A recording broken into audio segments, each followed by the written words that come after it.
Monday Night Raw. Got 3 weeks till Survivor Series, 3 weeks to have War Games, built up a War Games.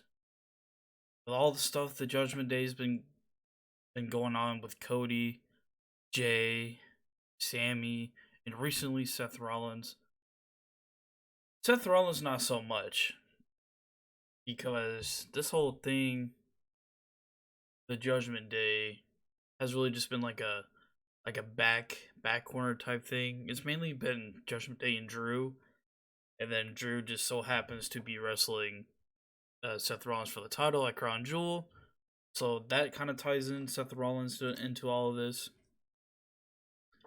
So they announced War Games, Judgment Day versus Team Cody. Now I don't know if they said if it's gonna be 5-on-5 or they're gonna add. Because AEW, when they do their blood and guts matches, I think it's 6-on-6, and WWE does their War Games 5-on-5. So I am curious to see if it's going to be 5-on-5 or 6-on-6. So it's going to be Balor, Priest, McDonough, and Mysterio. Right? That's 4. Against Cody, Rollins, Jay, and Sammy. So is it going to be 4-on-4 War Games? Or are they going to find... Is Drew going to join the Judgment Day and be the 5th guy? Is Randy going to be the 5th guy for Team Cody? Or are they going to do 4-on-4? That part of it, it's a bit unclear. But it is interesting. Because what do they do here? What do they do here? And if they do add Drew to Judgment Day, kind of makes sense, but I would want them to explain it better. If that does happen, explain it well and execute it well. And if Randy joins Team Cody, then, well, how does Randy tie in all this other than him and Cody have history? So those are the few questions I have going forward, and I hope we can get those answered for the pay-per-view. But what a weird, chaotic finish to the show. But we'll talk about that later. Let's get into the show. I thought it was an okay episode. Nothing really too bad to complain about. Seth Rollins opened the show, and this part I wouldn't say necessarily an issue, but I was like questioning myself. So Rollins comes out. He says he wants to thank Drew for keeping his word and not having the Judgment Day be involved, or him not being involved with the Judgment Day for their match. And he wants to thank Sami Zayn because after the match, Priest tried to cash in and Sami took the briefcase and ran off with it. So he wants to thank Sami Zayn for possibly saving Rollins losing his title via the cash in. So Sami comes out, and this part was weird because Sami and Rollins pretty much just guessed that Pierce made Sami give up the briefcase back to Adam Pierce so Pierce can give it to Priest. And how that whole thing happened was just kind of weird. Because if you're just going to do it that way, because I thought, Sami taking the briefcase, I was like, okay, this could be interesting. Sami's going to hold on to the briefcase for a while. Priest can't cash it in if Sami has it. So I thought they could play into that and do something with that, but they just, off screen, they give it back to Pierce, and Pierce gives it back to Priest. So to me, it's like, why have Sami steal the briefcase in the first place if this is just what you're gonna do with it? That part kind of bothers me. So because of Sami's heroics for Seth Rollins at Crown Jewel, Seth awards Sami Zayn with a championship match on Raw in the main event. What? Now I talked about this a little bit on the Collision review I did for Saturday. These random ass championship matches on TV are so stupid, redundant, and 95% of the time they don't even need to be done. So it's just like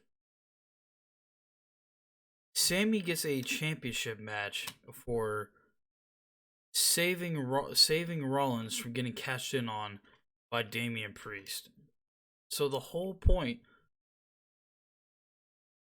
of Rollins wanting to thank Sammy for saving him was that he got to keep his title. So he rewards him by giving him an opportunity to take the championship away from him. What? Not only the fact that this is a way to get a championship match now is to just help someone out. Oh, you helped me change my title. I'm gonna give you a championship match. What? These championships are supposed to be prestigious, and Seth has done everything that he's possibly can so far to build that championship up. He really has. I give props to him. But something like this to me just doesn't look well in my eyes. This is my opinions. Championship matches should be earned. Build up somebody. I don't know.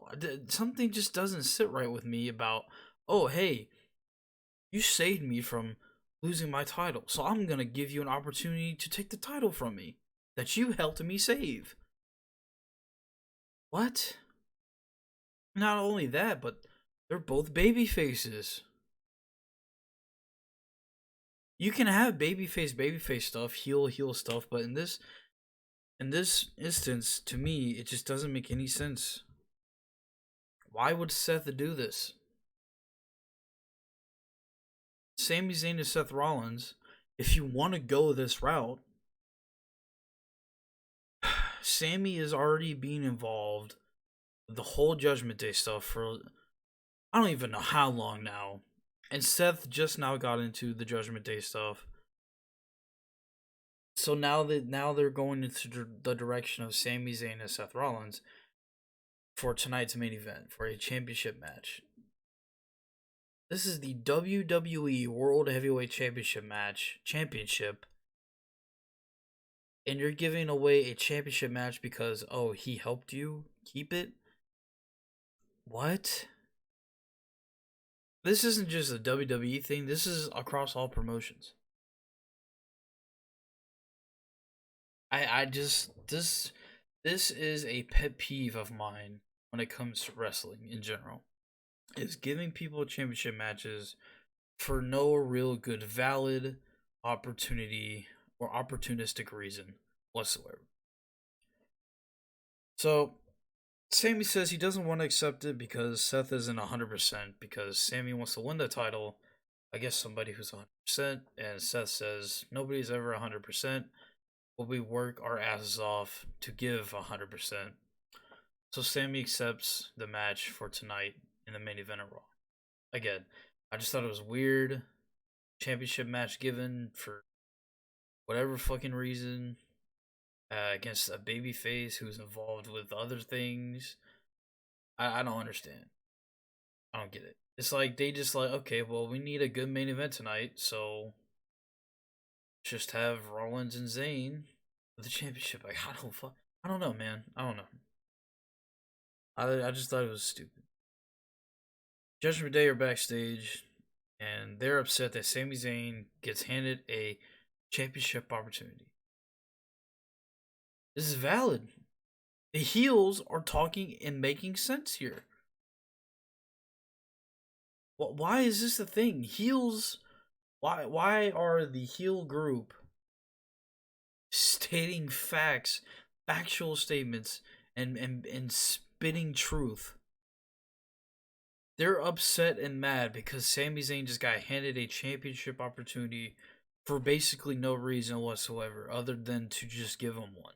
I agree with the Judgment Day. I agree with him here. What? Anyways, so that sets up the New Day versus Priest and Balor. Again, I don't know why why this match happened. I guess it's just a tag team match for Raw. I mean, it was a fine match. Nothing to complain about. The right team did win. Balor pinned Woods for the coup de grace, and a pretty good TV match for what it was. And it puts Balor and Priest over more because they won. So, I guess. Then we go to a video from earlier before the show, I guess. And it was Drew pulling up in a car, and he's asked if there's any thoughts on their match at Crown Jewel. And Drew gets back in his car and drives away. What?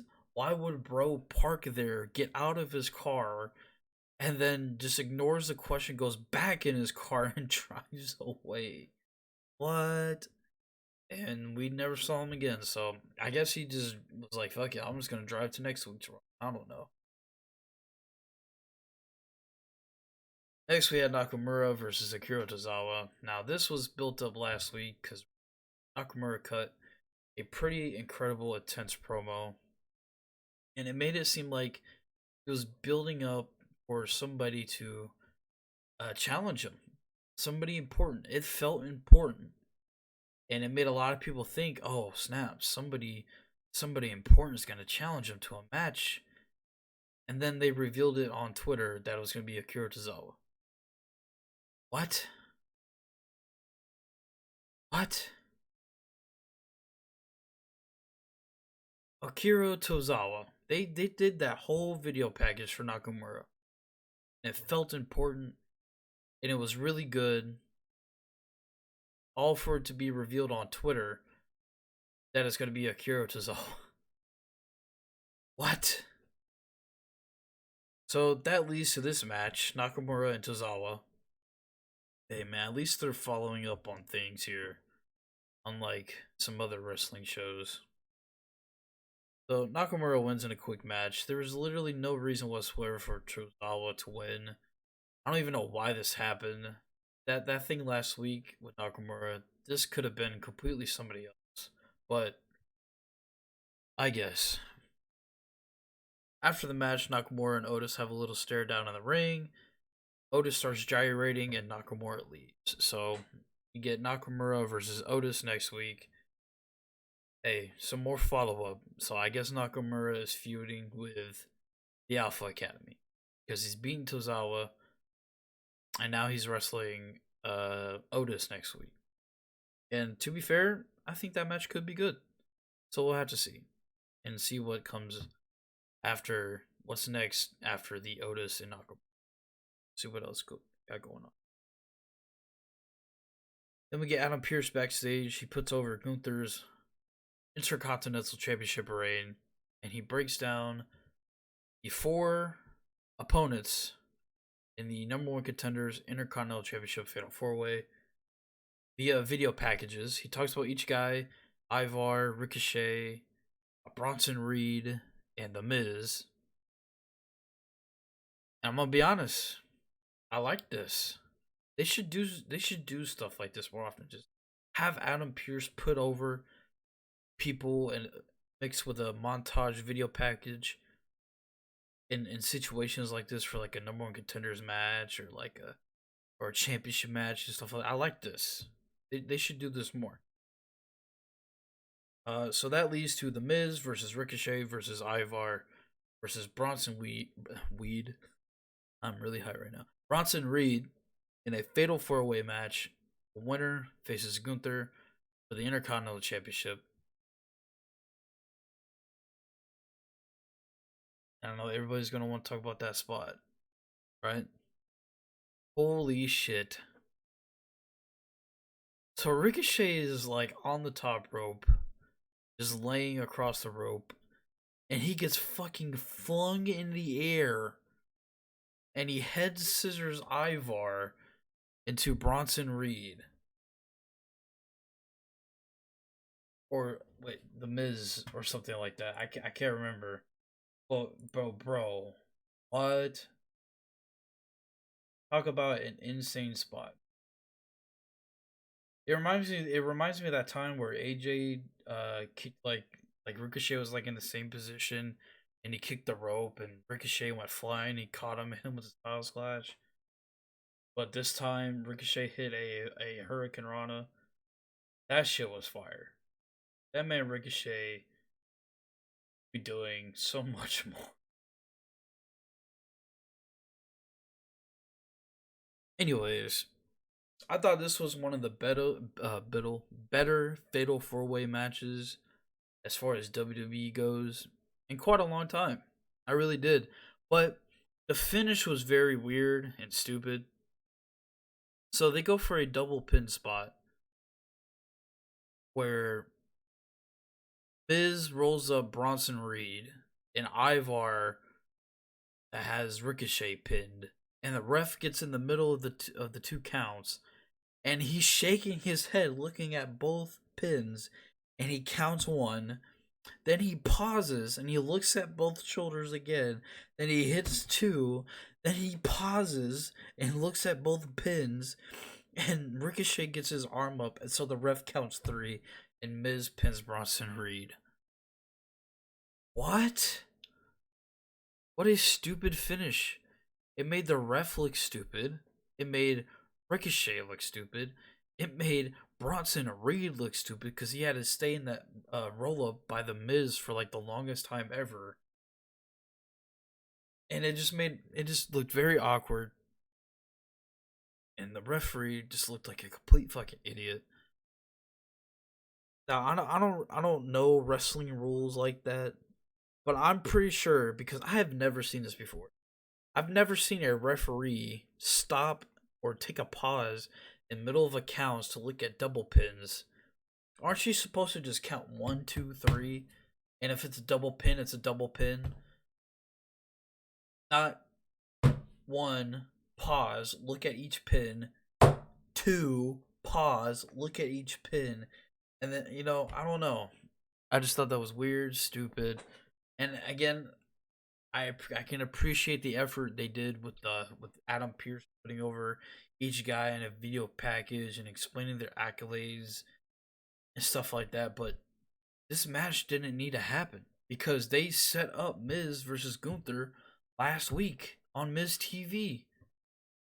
So it's just a predictable win because everybody knew the Miz would win. And if the Miz didn't win, then what was the point of that segment last week against Gunther?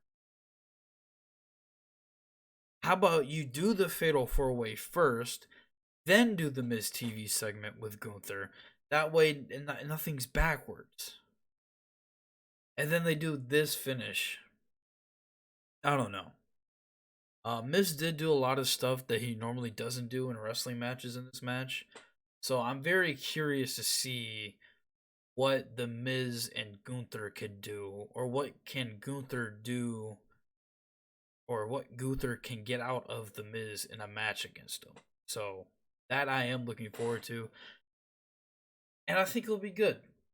Because Gunther is probably the best wrestler in WWE at the moment, besides Seth Rollins.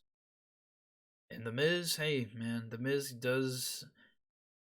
Miz is interesting because he's like the most 50-50 wrestler of all time. Because for a long periods of time, he's just a joke. He doesn't do much. He's hardly ever on TV anymore. And when he is on TV, most part, it is to make him look like an idiot. Then he can do stuff like this. He can cut serious promos.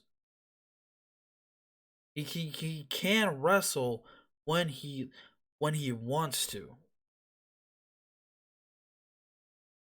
Like those Miz and Dolph Ziggler matches from like 2016, some of the best matches on SmackDown. The Miz can wrestle. So I am curious to see what Gunther and The Miz are going to do in a match together. So we shall see. They show us Tozawa backstage with Gable and Otis. Gable and Otis said that they'll be there for Tozawa tomorrow night on NXT. I don't know what that means. I don't watch NXT, so I don't know what Tozawa's doing over there. But hey, good support by your own group. I like to see that. Maxine walks in a frame, so she's ready for a battle royal. Gable says that no, you should just stick to people your own size in the ring. So yeah. Then we get a Diamond Mine video showing that they have signed contracts with Raw. They get interrupted by DIY. They want a match against each other. Pierce makes it official. So we get DIY versus the Creed brothers with Ivy Nile on Raw. Now, last week, like my review, I know of the Creed brothers. I have seen some of their stuff on Twitter because I just don't watch NXT, and they were really impressive last week. And DIY had their match last week where they beat Imperium. So I thought it was interesting that they would go DIY and Creed brothers route. But hey, I'll take it. They had a good match. I was shocked that the Creed brothers won, though. Um, Even though there were shenanigans by Ludwig Kaiser, he came down and hit Gargano in the side of his face to distract him, and the Creed brothers hit their fucking finish, which is absolutely insane. Omi jumps off the top rope like a fucking cannonball, while the other guy holds him up and just cannonballs into the guy. And the Creed brothers, no small dudes. These are some thick boys. So an insane finish. Creed brothers win. DIY suffers a loss, but to the hands from Ludwig Kaiser. So I thought this worked. No, I don't agree with beating DIY at all. Like this soon, and I don't think you should have beat the Creed brothers either. So in my head, I'm just like, why have this match? But when you have Kaiser interfere, it makes sense because that furthers Kaiser and Vinci versus DIY going forward, and it puts the Creed brothers over as a top tag team. So I thought this whole segment was nice. It worked. Good match. Good stuff here. Then we get Sami Zayn backstage with Jey Uso. Jay says that he gets him and Cody get a rematch for the tag titles next week on Raw, and he hopes that him, Cody, and Sami Zayn can all be champions by next week.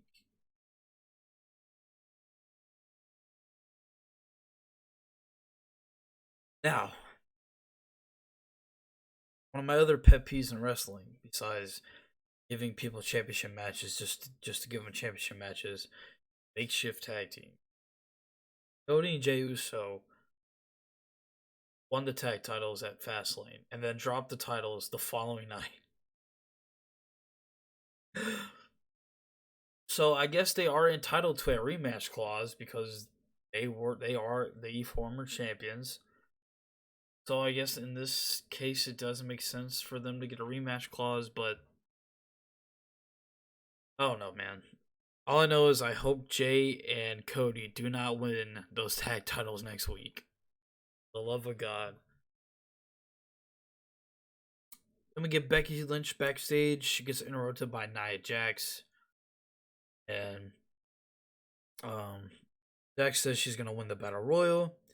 And says they will make her more happy than the day she broke Becky Lynch's face. And Becky laughs it off and says, well, when that happened, she main evented WrestleMania. And then Nia Jax got fired. I caught a little chuckle out of this because I don't like Nia Jax at all. I don't think she does anything for the women's division other than just be a big heel character. I don't know. So when she says you got fired, I kind of gotta laugh because. Anyways, Chelsea Green and Piper Niven are backstage. Says that they have a chance of winning the Battle Royal because they are champions. Shayna and Zoe interrupt. Says they will break everyone limb by limb. And Chelsea and Piper say that it's everyone for himself. Chelsea gets scared because she thinks Piper's going to turn on her. And Shayna and Zoe say that it's every person for themselves. And that leads to the women's number one contender battle royal. We have Nia Jax, Kaden Carter, Katana Chance, Natalia, Chelsea Green, Piper Niven, Nikki Cross, Maxine Dupree, Ivy Nile, Indy Hartwell, Shayna Baszler, Zoe Stark, Tegan Knox, and Raquel Rodriguez. Now, Becky Lynch was supposed to be a part of this, but she got jumped by Xia Li on her way to the ring, and they sent her to the back, so no Becky Lynch. Also, wasn't Tegan Knox and Becky Lynch were feuding about a month ago? That just like died out of nowhere. Are we not going to get any follow up on that?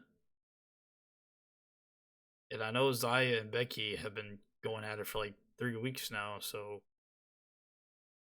I don't know. I feel bad for Tegan Knox. She was set to work with Becky Lynch, probably the top women's wrestler in the company, and it just never went anywhere. You'll love to see it. So, as far as a battle royal goes, this was not good. Biggest pop of the match was when Nia Jax got dumped, and Zoe beat. Well, Zoe won the match by eliminating Shayna Baszler last, so she eliminates her own associate. So hopefully that sets up a feud between Zoe and Shayna. I could potentially be interested in that. So if they want to go to that after Survivor Series, because Zoe is definitely not beating Rhea Ripley, I'd be okay with that. We could get a women's feud going on in the women's division outside of Becky and Rhea Ripley. Rhea Ripley's backstage. She's asked comments about Zoe Stark winning and the Judgment Day, defending their titles next week. And she basically just says that she's not really worried about Zoe Stark. That's what she insinuates. And she's more worried about the tag titles match next week. Zoe comes in a frame, says she'll handle business. And says that Rhea should focus on her instead of her Judgment Day. Which is fair, because you could, by this promo, you could tell that she's already writing off Zoe Stark. So if that's the story they want to tell in between now and 3 weeks' time, sure, I could get behind that, because to be honest, I'm pretty sure everybody is overlooking Zoe Stark in this match. So might as well play into it, right? So that leads to a main event match. Sami Zayn versus Seth freaking Rollins for the WWE World Heavyweight Championship match. A match that should not be happening whatsoever. And for what it was, they got a lot of time. A very good main event. These two could definitely do better. But it was still a very good match. And again, a flat finish because of our roll-up. The crowd was into it. Ugh, man. If you're going to have a just random championship match on Monday Night Raw, can you not have any other finish other than a roll-up? Like, what? I don't know. So, yeah, Seth wins. He retains his title in a pretty good match. Main event Raw. They shake hands after. Now, what does this do for Sami Zayn, though? Okay, so yeah, this win, it elevates Seth Rollins more, right? But what does this do for Sami Zayn? Sami Zayn, for these past couple of Raws, has just been whining around about wanting to stop the Judgment Day. Okay. That's fine. But then he gets beat here by Seth Rollins by a roll-up. I don't really know if this does anything for Sami Zayn or it advances anything for Sami Zayn. It definitely does for Rollins because he's a champ. Another defense under his belt makes him look good. But I don't know if this really does anything for Sami at all. So after they shake hands, the Judgment Day, they attack Sami Zayn. Seth Rollins helps out, but That doesn't lead to anything. So Jey Uso comes out. He fights off for a bit, but then he eventually gets beaten up. And then Cody's music hits, and he comes out, and it's just chaos. And we get referees, and Adam Pearce comes out, grabs a mic. He says he's tired of everyone saying games. And he's like, "You want to play games? You want to play games? Fine." In Chicago, Wargames. And they continue to brawl after the announcement, and the show goes off the air. We've seen this stuff way too many times where it's just babyface running gets beat up, another babyface running gets beat up, babyface running gets beat up, and then yeah, we've seen that way too much, and it's just so redundant, especially recently. This literally happened. What, 2 weeks ago with Cody and Priest? It was just a giant brawl at the end of the show, and Cody comes to make the save. It's getting a little redundant, and I feel it's a bit lazy, to be honest. I feel like there's just better ways to do stuff like this instead of just, oh, hit babyface music, he comes out, he gets beat up. Hit, oh, we need another babyface, hit music, he comes out, he gets beat up. I feel like there's other ways to do this and execute this in a different way, because we've literally seen something like this similar so many times recently. But hey, get a War Games match. Now, just like I talked about at the beginning of the show, is it gonna be 4-on-4, 5-on-5? Because Judgment Day currently has, well, technically has 3 members, right? Balor, Priest, and Mysterio. And then you have McDonough, who's just like kind of just there, hanging around. I don't think he's an official member yet, which I would assume he pretty much is at this point. So there's 4 right there: Priest, Balor, Mysterio, and McDonough. And then you have Cody, Jay, Rollins, and Sammy. 4-on-4. Is each team gonna find a 5th member? Is that how Drew McIntyre joins Judgment Day? By becoming the 5th member? And is that what Randy Orton is gonna be doing at Survivor Series? Being the 5th member in this match? Who knows? I am interested. I'm intrigued. I can't wait to see what they do as far as the War Games stuff goes. And I know a lot of people are pissed off that the Bloodline's not involved in a War Games match. But why would they be? Roman has been feuding with LA Knight past month. And that's it. Solo's been dealing with John Cena. And Jimmy's just been dealing with both Cena and LA Knight. And so like what why would there be a bloodline, or why would the bloodline be involved in a War Games match? What would their War Games match be? Would it be Roman, Solo, and Jimmy versus LA Knight, John Cena, and somebody else? No. It makes sense for the bloodline to not be in a War Games match this year. It really does, because who would they be in a War Games match with? So I don't know. People getting mad at that to put down the drugs. But yeah, that's the Raw review. That was an okay show. If you guys liked it, let me know in the comment section down below. Like, subscribe, notification bell, all that good fun stuff. For more daily wrestling reviews. There will be no review tomorrow morning because I don't watch NXT. So the next review will be Dynamite on Thursday morning. So stay tuned and peace out.